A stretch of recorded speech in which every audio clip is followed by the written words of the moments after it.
Nos visita Rodrigo Alonso de AMSAFE, la capital. ¿Qué tal, Rodrigo? Gracias por haber venido. ¿Qué tal, Héctor? Gracias a ustedes por la invitación.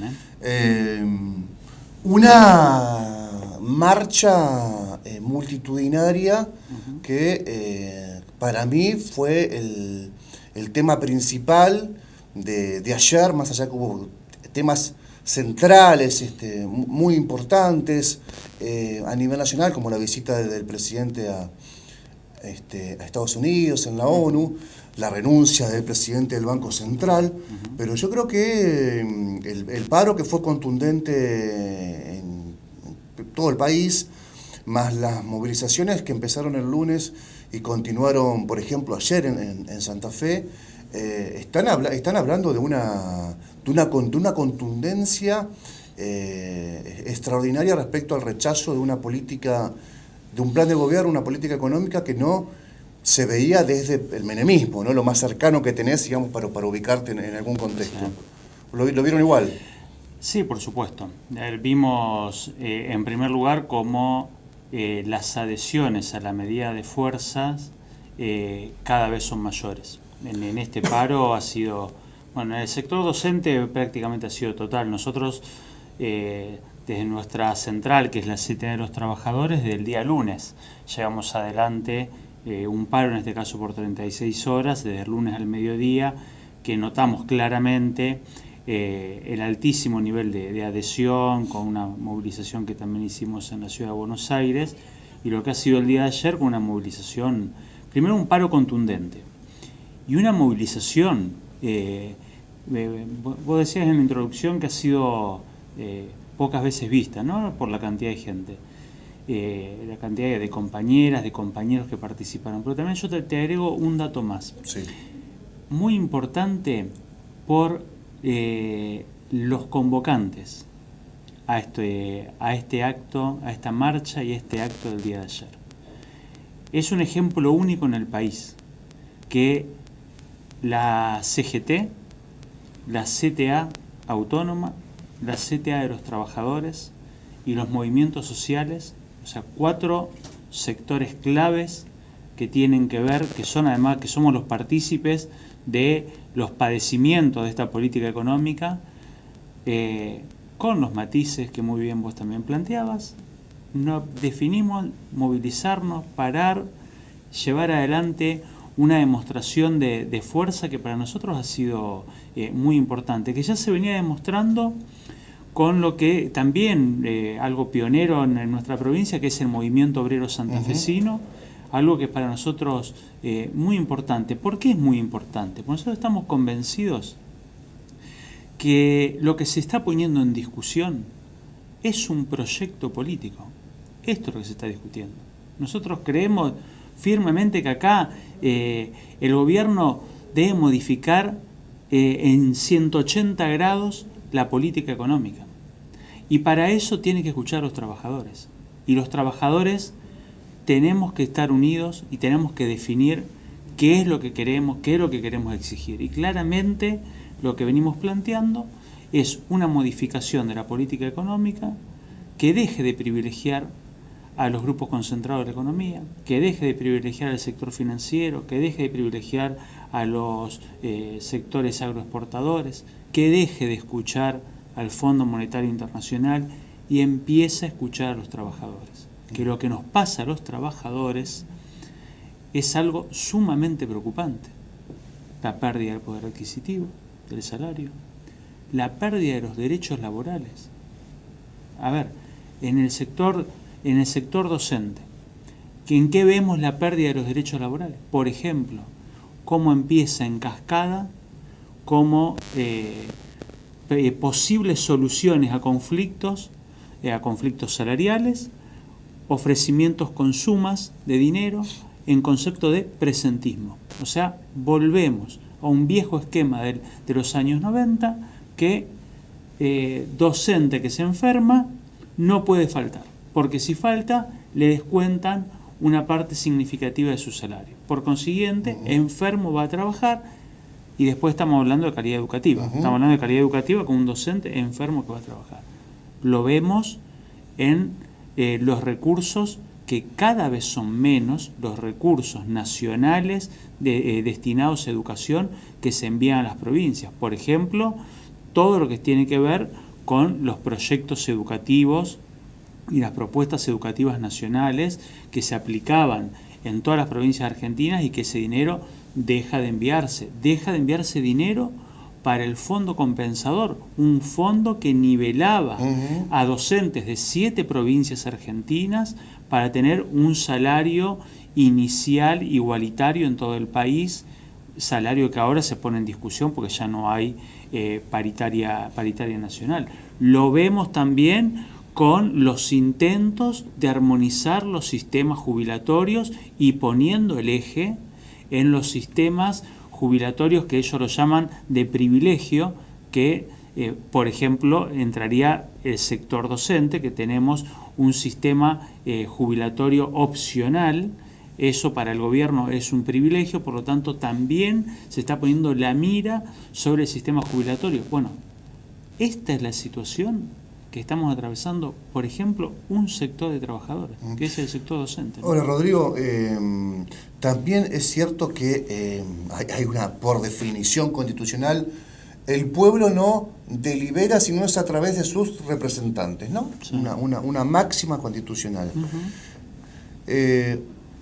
La gente en la calle, miles de personas planteando la realidad, digamos, la realidad del bolsillo, y los legisladores de muchas provincias, incluso de espacios progresistas, votando o adelantando que van a votar el presupuesto por lo que se llama, para garantizar lo que se denomina la gobernabilidad y no poner palos en la rueda y frases hechas por el estilo. ¿Qué hay para decirles a esos dirigentes? Lo primero que hay que decir... Porque los pone a ustedes del lado de los que buscan el caos, los que no quieren la gobernabilidad, los que ponen palos en la rueda. Al decir algo así, al mismo tiempo están poniéndolo al resto de los laburantes movilizados en un lugar incómodo. Sí, por supuesto. Ahora, nosotros estamos en el lugar que tenemos que estar, que es exigiendo no perder ninguno de los derechos que hemos conquistado y que está claro que las conquistas, y yo retomo porque a mí me parece que tu inicio en el programa, por lo menos hay algunos puntos que son claves que a mí me interesa retomar. Por ejemplo, el papel que tuvieron los sindicatos para recuperar derechos, y que el papel ha sido en la calle. Seguro. Ha sido en la calle. Acá nosotros los docentes tenemos, en las marchas hay como cantistos clásicos, ¿no? Y hay uno que dice que nada nos regalaron, lo ganamos peleando. Y me parece que eso sintetiza los avances que hemos tenido, peleándonos en la calle. Ahora, nosotros eso no lo queremos perder. Y eso no implica que vamos a poner en tela de juicio la gobernabilidad. Nosotros somos sumamente respetuosos de la decisión que las ciudadanas y los ciudadanos toman. Ahora bien, nosotros creemos que este rumbo económico del gobierno nacional va en contramano de los intereses que tenemos los trabajadores. Va en contramano de la escuela pública. La escuela pública, es más, yo me animaría a decir algo más general. Lo público no tiene lugar en este modelo. En este modelo no hay recursos para sostener y fortalecer la escuela pública, la salud pública. Lo público, el Estado está cada vez más pequeño y el Estado cada vez está más subordinado a los intereses del Fondo Monetario Internacional, a los intereses del capital concentrado de la economía. A eso está. Nosotros lo que creemos es que los sectores progresistas, porque acá también hay sectores partidarios con una tradición progresista, el radicalismo, el peronismo, el socialismo, no pueden gobernar sin escuchar o no pueden legislar sin escuchar a los trabajadores. No pueden legislar sin escucharnos. Tienen que escuchar lo que está pasando. Yo creo que acá hay que ver la realidad que estamos vivenciando. Que las pequeñas los pequeños y medianos empresarios hayan estado ayer también es un síntoma. ¿Cómo que no? Nosotros creemos y estamos convencidos de que una de las salidas al proyecto económico es más inversión. Ahora, ¿inversión a dónde? En los bolsillos de los trabajadores, para que se pueda nuevamente reactivar el consumo. Acá no hay consumo porque la plata no alcanza, y la plata no alcanza ni para llegar a fin de mes, ni para pagar las tarifas. La verdad, vos planteabas el tema de la cláusula gatillo. El tema de la cláusula gatillo, que para nosotros ha sido un elemento muy importante en la discusión paritaria, no va a alcanzar si la canasta básica de alimentos sigue aumentando como está aumentando. No va a alcanzar si la devaluación del peso sigue en los niveles que está siguiendo. Esto es, por más que haya cláusula gatillo, indudablemente va a existir la pérdida del poder adquisitivo. Por eso es necesario que la política económica de este gobierno se modifique radicalmente. A nivel nacional, ¿qué panorama hay de los gremios docentes? Hay muchas asimetrías, provincias que están quebradas, son pocas las que están como Santa Fe, pero el pantallazo general, ¿cómo lo ves? Bueno, un pantallazo muy complicado. En primer lugar, 4 o 5 provincias que todavía no lograron cerrar los acuerdos paritarios.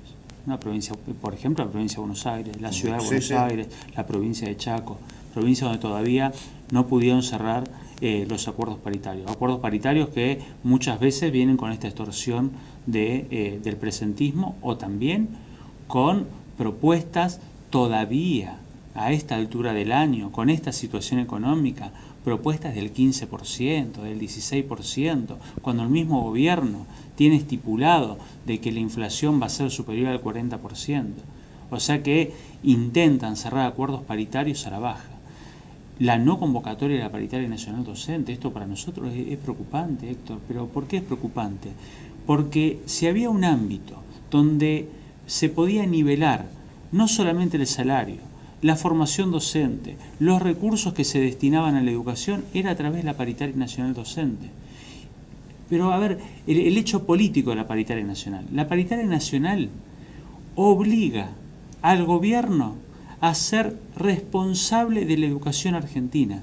Y la ley de educación nacional ya lo establece, que el gobierno tiene una responsabilidad indelegable sobre la educación argentina. ¿Qué pasaba en la década del 90? Cuando nosotros ayunábamos en la carpa blanca, exigíamos fondos para educación. ¿Por qué? Porque el Estado Nacional se había desligado. Se había desligado de lo público, se había desligado de la escuela pública, de la educación argentina.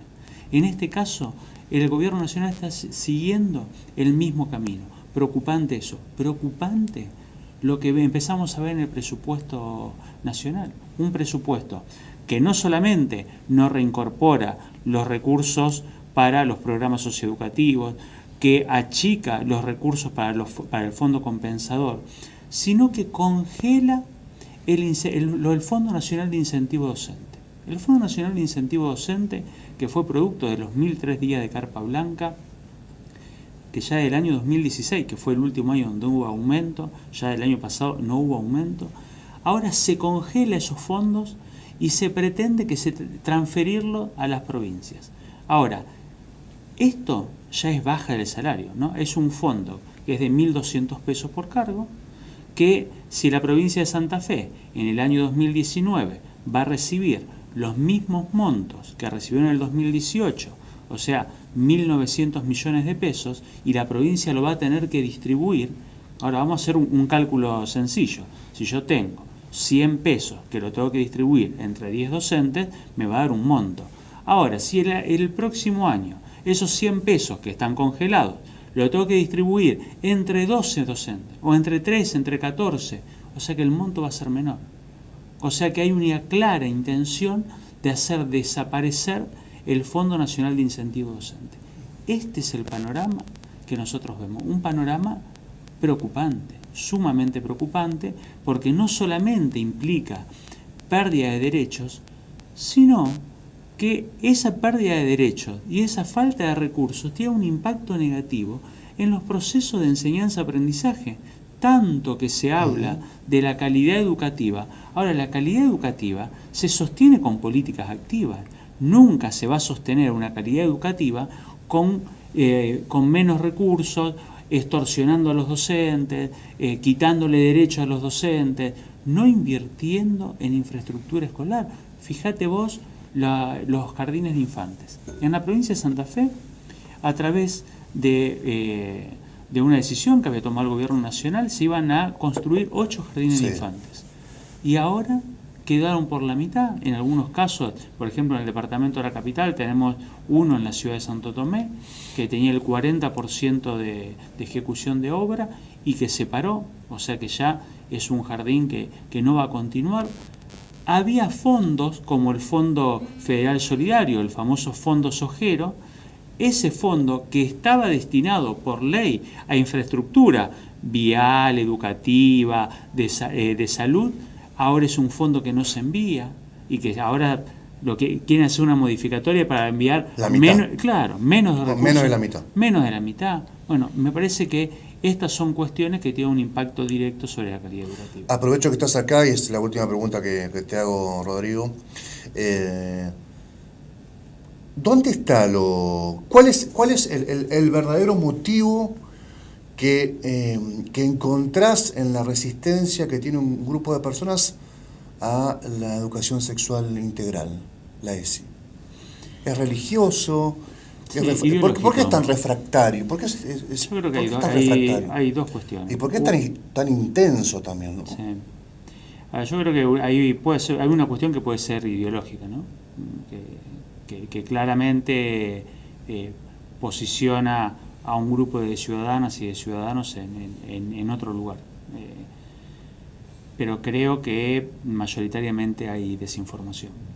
O sea, hay desinformación. Es una ley nacional que para nosotros es una ley central, es muy importante. Nosotros en el gremio ya desde hace 5 o 6 años llevamos adelante procesos de formación a las compañeras y a los compañeros. Nosotros lo llamamos ANSAFEB a la escuela. En la misma escuela, un taller sobre educación sexual integral. Para nosotros es clave en la educación, ¿no? Porque tiene que ver con la posibilidad de conocerse el cuerpo, por supuesto de la libertad, de poder elegir, de poder distinguir cuándo hay una elección y cuándo se intenta un abuso. Esto a nosotros nos parece... responsabilidad. No, por supuesto. A nosotros nos parece clave, no solamente la educación sexual integral, nos parece clave que haya también políticas activas que impliquen que en la provincia se pueda aplicar la ley, ¿no? Está en debate, eso, está en debate. Ya hay una ley nacional, nosotros confiamos firmemente en que esto pueda avanzar, porque para nosotros es un eje central en todos los procesos educativos.